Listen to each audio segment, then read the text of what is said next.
గం గణపతయే నమః. ఓం గురుభ్యో నమః. ఓం సరస్వతే నమః.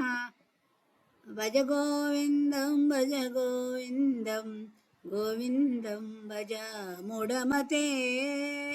భజ గోవిందం భజ గోవిందం గోవిందం భజ మూఢమతే. భగవంతుణ్ణి ఎల్లప్పుడూ భజించండి, ఎప్పుడూ భగవన్నామ స్మరణంతో ఉండండి. అంటే మా డ్యూటీలు చేసుకోకుండా భగవంతుని స్మరిస్తా సన్యాసిలాగా ఉండాలమ్మా అని అంటారేమో. కాదు, మీ పని మీరు చేసుకుంటూ మీరు చేసే పనిని భగవదార్పణం అనుకుంటూ సంతోషంగా మనసును పెట్టుకొని మీ పనులు చేసుకోండి. ఎప్పుడు దుఃఖితులై నిరాశపరులై నిస్పృహలతో పనులు చేయొద్దు. భగవంతుని అనుకుంటూ సంతోషంగా చేసుకోండి. శ్రీ వివేకానంద స్వామి తన ఉపన్యాసంలో చెప్తూ ఉన్నప్పుడు ఒక సభికుడు అతన్ని ఒక ప్రశ్న వేస్తాడు.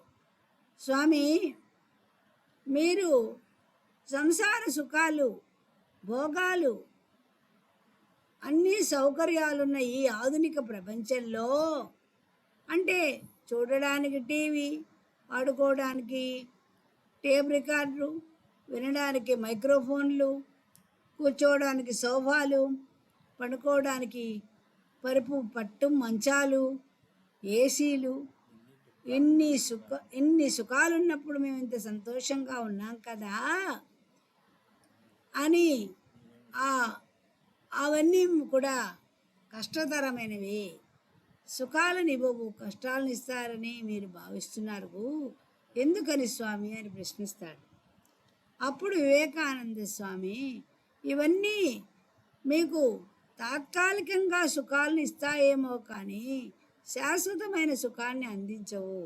భగవన్నామస్మరణతోనే మీరు యొక్క ఈ ఐక వాంఛలను వదిలి మంచి యోగాన్ని భగవంతుని దగ్గరికి పొందడానికి అవకాశాన్ని ఇస్తాయి. కాబట్టి దీంట్లో ఉన్న సుఖం ఎంతవరదో ఆలోచించారా?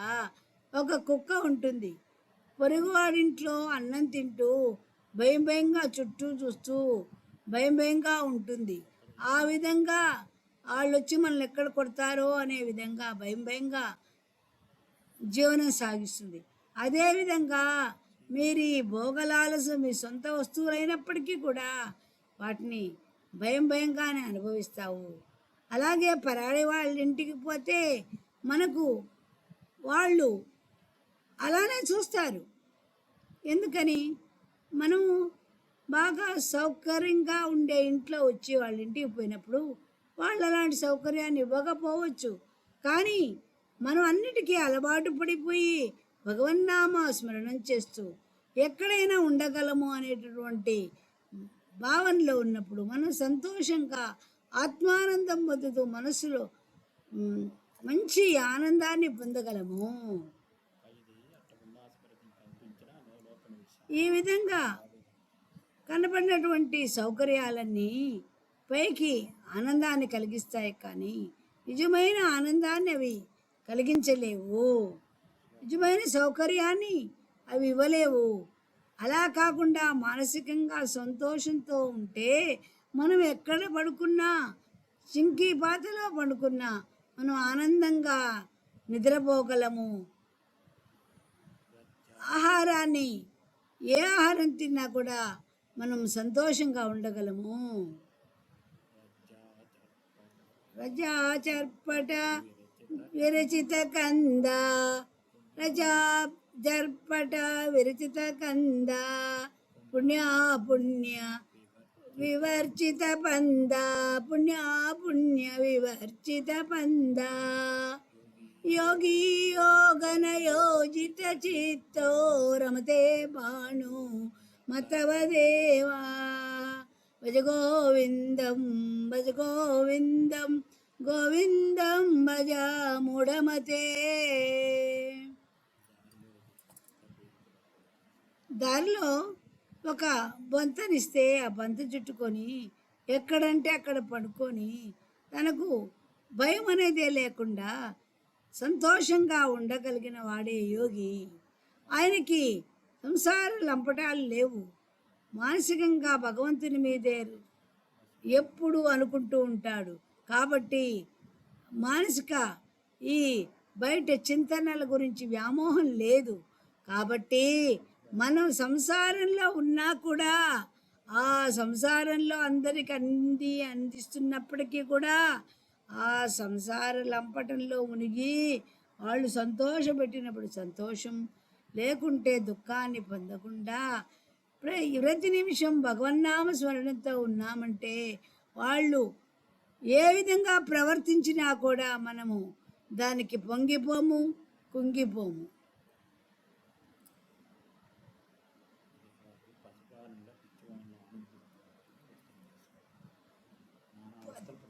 తేనెటీగ ఎన్నో పూల నుంచి తీసినటువంటి మకరందాన్ని తేనెలాగా చేస్తుంది. కానీ ఆ తేనెను ఆస్వాదించే సమయంలో మనుషులు దాన్ని తీసేసుకుంటారు. అంటే అది గ్రహించలేదు, స్వీకరించలేదు. అందువల్ల మానవుడు ఎన్నో సంవత్సరాలు కూడబెట్టిన ధనాన్ని తాను ఆనందంగా సంతోషంగా అనుభవించగలను అనుకుంటాడు. అనుభవించలేక కూడా వెళ్ళిపోతాడు. ఈ విధంగా ఎంతమందో పెద్దవాళ్ళు కూడా ఎన్నో డబ్బులు సంపాదించి చివరకు వాళ్ళు అనుభవించలేక మరణించిన వాళ్ళు ఉన్నారు.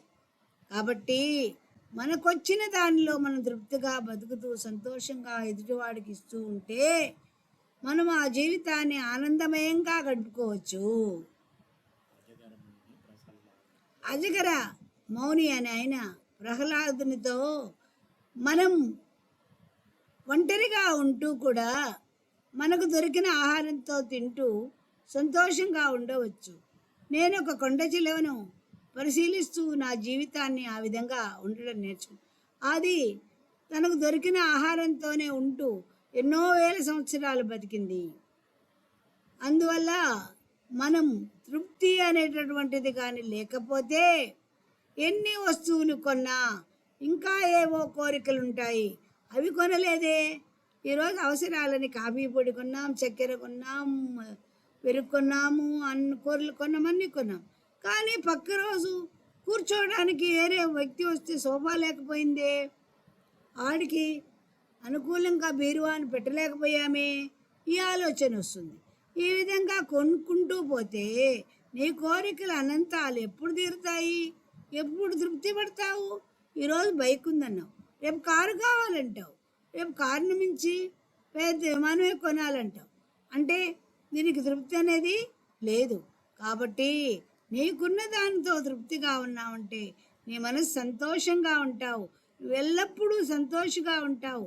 నీవు ఆహార పదార్థాలు దానం చేయాలని పొట్లాలు కట్టుకొని పోయి వీడియో వాళ్ళని పిలిచి ఫోటోలు ఎత్తిచ్చి అందరికీ ప్రదర్శిస్తే దానిలో ఆత్మానందమే ఉంది. అలా కాకుండా నీవు చేసే దానాన్ని గుప్తదానం చేసావంటే, ఎవరికీ తెలియకుండా కానీ ఆ దానాన్ని చేసావంటే నీ మనస్సుకి ఎంతో సంతోషపడుతుంది. ఆ తీసుకున్న వాడి కళ్ళల్లో కలిగిన ఆ ఆనంద బాష్పాలను చూసి నువ్వెంతో తృప్తి పడతావు. కాబట్టి భేషజాల కోసం, ఆకర్షణల కోసం చేయవద్దు. ఆధ్యాత్మిక చింతన కోసమే నువ్వు దానం చేయడం నేర్చుకో. సంసారం అనేటటువంటి పద్మవ్యూహంలోకి అభిమన్యుడు ఏ విధంగా యుద్ధరంగంలో ప్రవేశించాడో ఆ విధంగా మనం ప్రవేశిస్తాం. చిన్న వయసులోనే ప్రవేశిస్తాం, బాగుంటుంది కదా అని దాంట్లోకి అడుగు పెడతాం. తర్వాత ఆ వ్యూహంలో కొట్టుమిట్టాడుతూనే ఉంటాం, బయటకు రావడానికే ప్రయత్నించలేము. కాబట్టి భగవంతుడనే ఊతను కానీ పట్టుకున్నామంటే ఆ వ్యూహంలో కొట్టుమిట్టాడుతూ కూడా నీవు సంతోషంగా జీవనం చేయగలవు, తృప్తితో పొందగలవు జీవితాన్ని.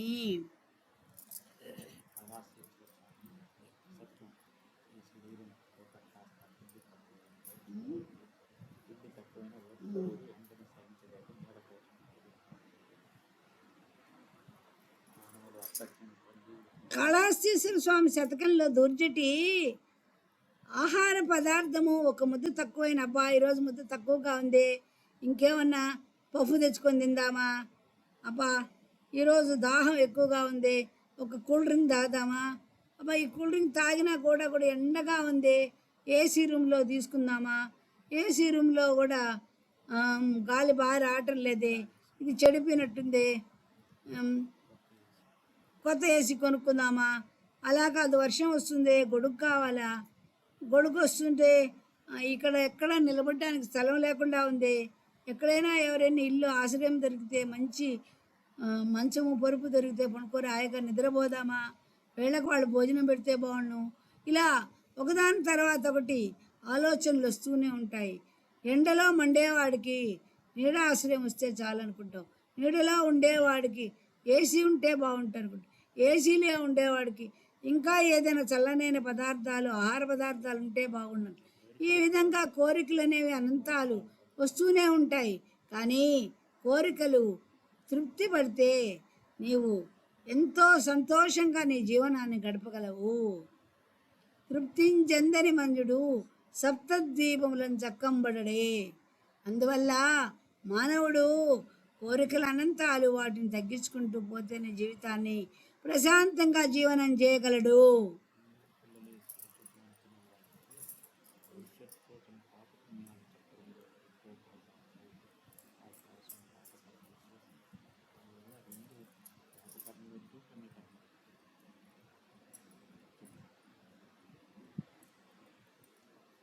ఈ సంసారంలో పిల్లల కోసమై పాపాలు అంటే నా కొడుక్కి ఐస్ క్రీమ్ కావాలి, అయ్యో నాకు వచ్చే జీతం తక్కువే, ఎవరినైనా పక్కన దాన్ని కొట్టేసి వీడికి తెచ్చి ఐస్ క్రీమ్ తెచ్చిస్తాను అని వాడిది అప్పటికన్నా తెచ్చిస్తావు, అప్పు తీర్చలేకపోతావు.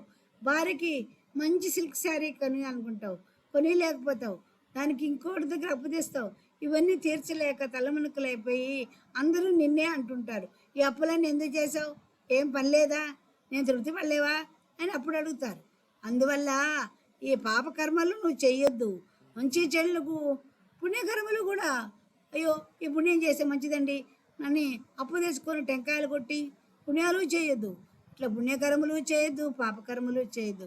భగవన్నామస్మరణ నీ దగ్గరే ఉంది, అది చేసుకుంటూ నీవు జీవనాన్ని గడుపు.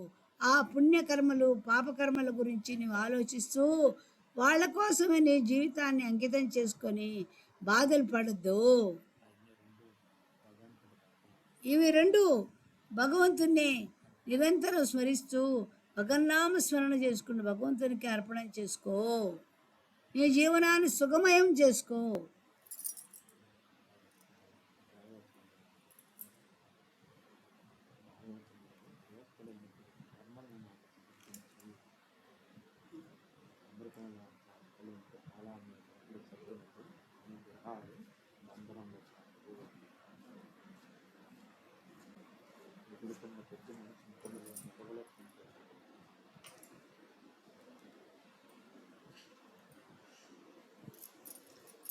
భాగవతంలో శ్రీకృష్ణ పరమాత్మ మానవుడు ఎప్పుడు నిరంతరము దుఃఖంతో ఉండే కన్నా నా యొక్క భాగవత కథలు వింటూ ఆనందమయంగా జీవించవచ్చు కదా.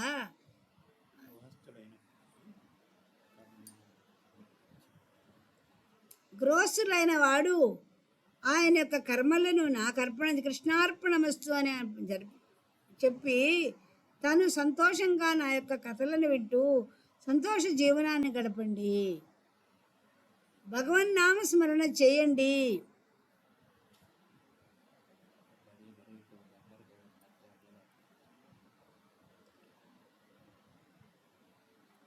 జీవితంలో ఈరోజు బాగుంది, ఒక నిమిషం తర్వాత ఏమవుతుందో, ఈ అమ్మాయి ఏ విధంగా మాట్లాడుతుందో, ఆ ఎదురింటోడు ఏ విధంగా అంటాడో, ఆ అబ్బాయి ఏమో చేస్తాడో అని ప్రతి నిమిషం భయంతో బతికే కన్నా భగవన్నామస్మరణ చేసుకుంటూ నీ పాటికి నీవు ఉంటే నీవు సంతోషంగా ఉండొచ్చు కదా.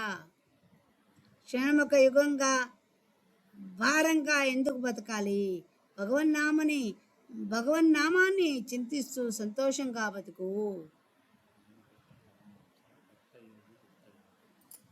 రామకృష్ణ పరమహంస యోగి అనేవాడు రెండు రకాలుగా ఉంటారు. వ్యక్త యోగి, గుప్త యోగి.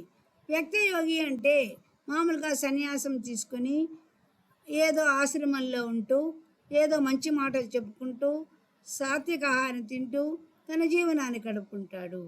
గుప్త యోగి అంటే సంసార బంధనంలో ఉండి కూడా తన యొక్క సంసారంలో ఎక్కువ ఆలోచన లేకుండా కావలసినవన్నీ అందరికీ సమకూరుస్తూ భగవంతుని లోపలే స్మరిస్తూ జీవితాన్ని గడుపుకుంటూ ఉండేవాడు యుక్తయోగి. ఈ విధంగా గుప్తయోగి వ్యక్తయోగి కూడా ఒకే విధమైనటువంటి జీవనాన్ని గడిపి భగవంతుని దగ్గరికి పోతాడు. దీనినే కర్మ సన్యాస యోగంలో శ్రీకృష్ణ భగవానుడు ఇదే విషయాన్ని సన్యాసిగా ఉండేవాడు కర్మను ఆచరిస్తూ ఉన్న సంసారి కూడా ఒకే విధంగా నన్ను చేరుకుంటాడు అని చెప్తాడు.